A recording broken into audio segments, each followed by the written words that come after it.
चावल है हमारे दादा मने और कमेटी के दादा बन के और हमारे मैजिक बैंड बन के सब मान के प्रणाम है और जोहार है।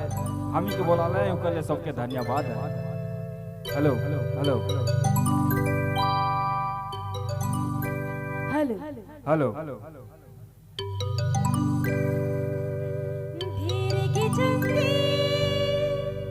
नमे पे यार अड़सन लगे हेलो धीरे धीरे रसे रसे अड़सन लगी ना।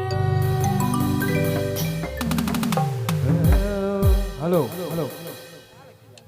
Hello hello